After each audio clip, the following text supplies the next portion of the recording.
আসসালামু আলাইকুম প্রিয় শিক্ষার্থীরা, কেমন আছো সবাই? আশা করছি সবাই ভালো আছো। তোমাদের বহুল কাঙ্ক্ষিত যে জিএসটির চতুর্থ মেরিট আছে ওইটা পাবলিশড হয়ে গিয়েছে এবং এই মেরিটটা দিতে কিন্তু নানান ধরনের টালবাহানা করেছে গুচ্ছ কমিটি।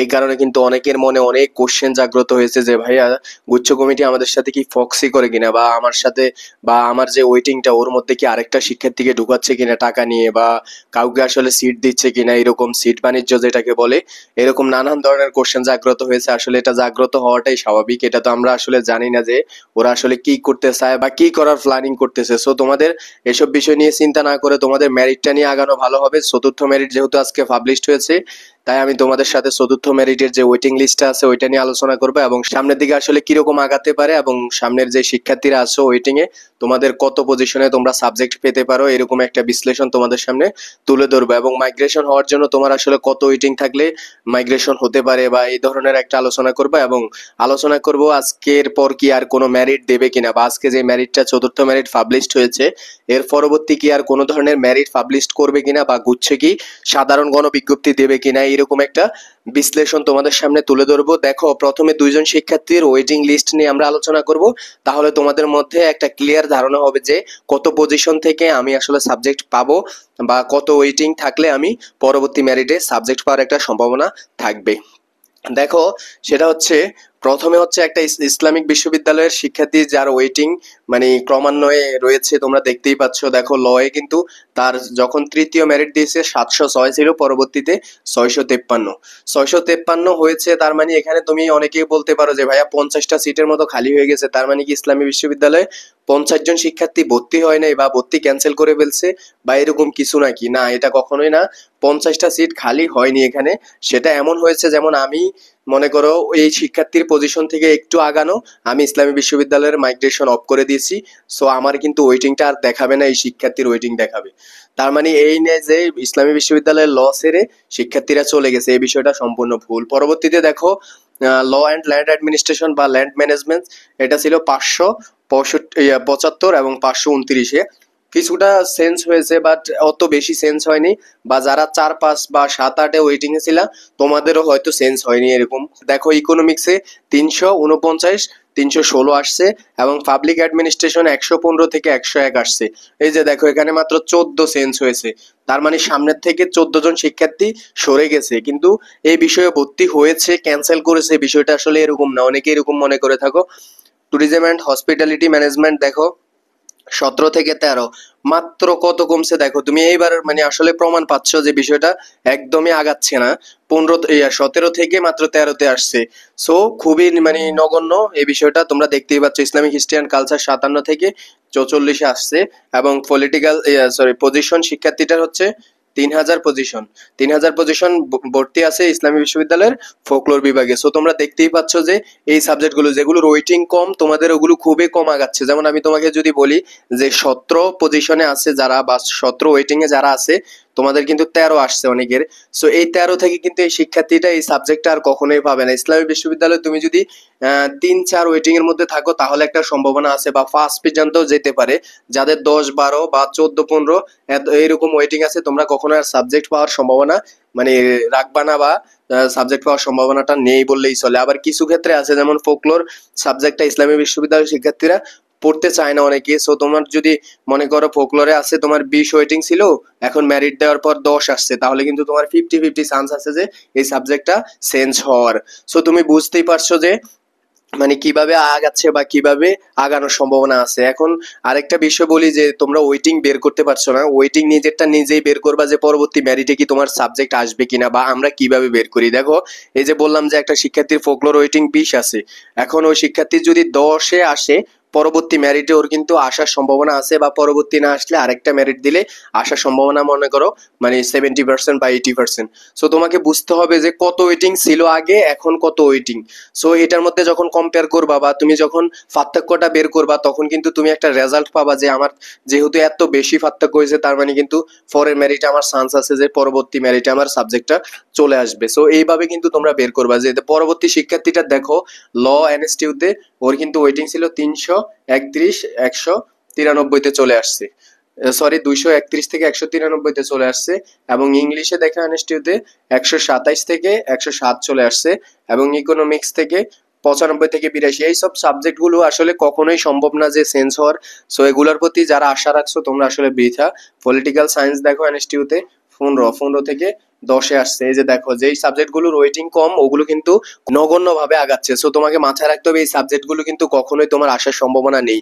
এই যে 15 থেকে 10 আসছে আর 2টা মেরিট দিলেও কিন্তু ওর চেঞ্জ হওয়ার সম্ভাবনা নেই, কেননা এই সাবজেক্টগুলোতে শিক্ষার্থীরা ভর্তি হয়ে আছে। ওর এই 10 আসছে কেন জানো? কেননা ওর কিন্তু সামনে থেকে হয়তো কেউ এনএসটিউর মানে বন্ধ করে দিছে মাইগ্রেশনটা, সো এই কারণে 2-1 আগাইছে। পরবর্তীতে দেখো সোশ্যাল ওয়ার্ক অ্যাডমিটেড আছে এই শিক্ষার্থী, ওর পজিশন হচ্ছে 2900 থেকে এনএসটিউর সোশ্যাল ওয়ার্ক মোটামুটি ভালো সাবজেক্ট পেয়েছে। এরপর হচ্ছে দেখো যারা সাবজেক্ট আসছে বা যাদের সাবজেক্ট এসেছে তোমরা ভর্তি কিভাবে হবা এই সারটা দিয়ে রেখেছি, এটা জিএসটি ওয়েবসাইটের মধ্যে ঢুকলেও তোমরা খুঁজে পাবা। দেখো 18 তারিখ থেকে 19 তারিখের মধ্যে তোমাদের কিন্তু ভর্তি ফিটা জমা দিতে হবে। 18 তারিখ কয়টার মধ্যে?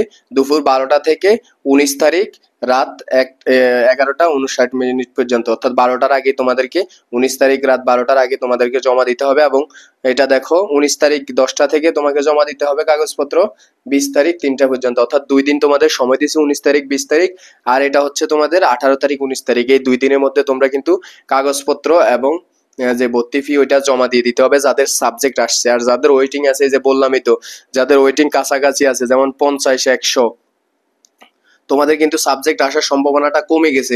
টপ ইউনিভার্সিটি গুলো যেমন এনএসটিউতে কিন্তু 50-100 থেকে আর কোনো সাবজেক্ট আসবে না। এখন তোমরা যারা ওয়েটিং এ অনেক দূরে দূরে আছো 50-100-র মতো, তোমরা কিন্তু সেকেন্ড টাইম প্রিপারেশনটা নেওয়া ভালো হবে। যেমন রবীন্দ্র ইউনিভার্সিটি বা রাঙ্গামাটি ইউনিভার্সিটি গুলোতে 50-100 থেকেও সাবজেক্ট আসতে পারে, গণবিজ্ঞপ্তি দিবে বা পরবর্তী যখন মেরিট দিবে।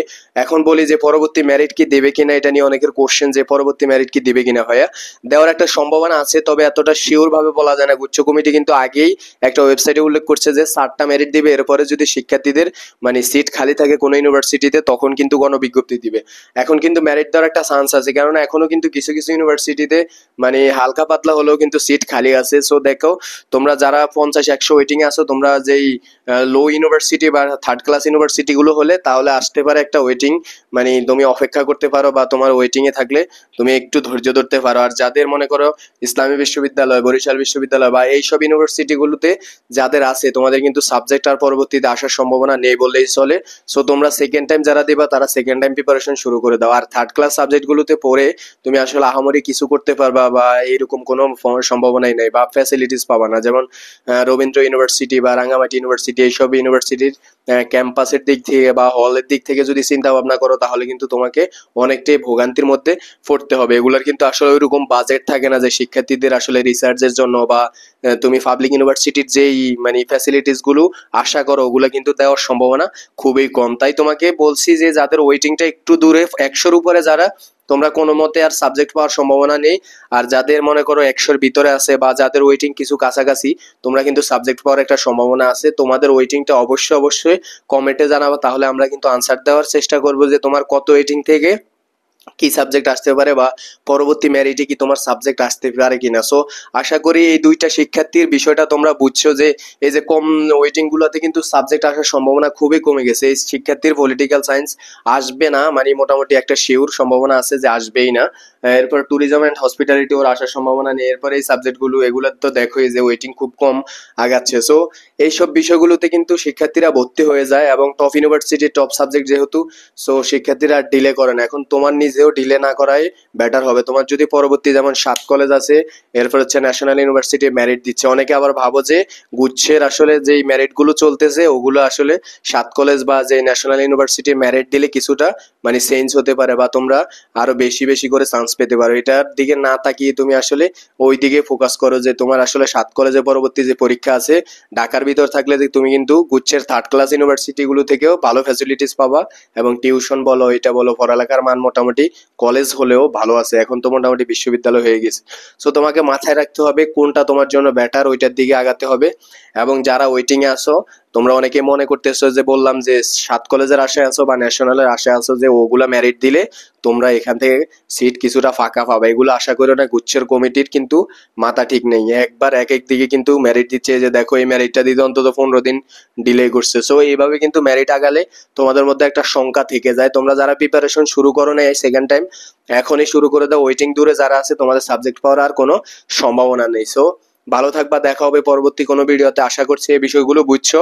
তোমাদের যে ওয়েটিংটা আছে ওইটা কমেন্টে জানাবা এবং পজিশন জানাবা, তাহলে ভাইয়া বলে দেবো যে পরবর্তী ম্যারিটে তোমার কি সাবজেক্ট আসবে কিনা, বা তোমাদের মাইগ্রেশন কি হবে কিনা, বা তুমি শেষ পর্যন্ত কোন সাবজেক্ট পেতে পারো।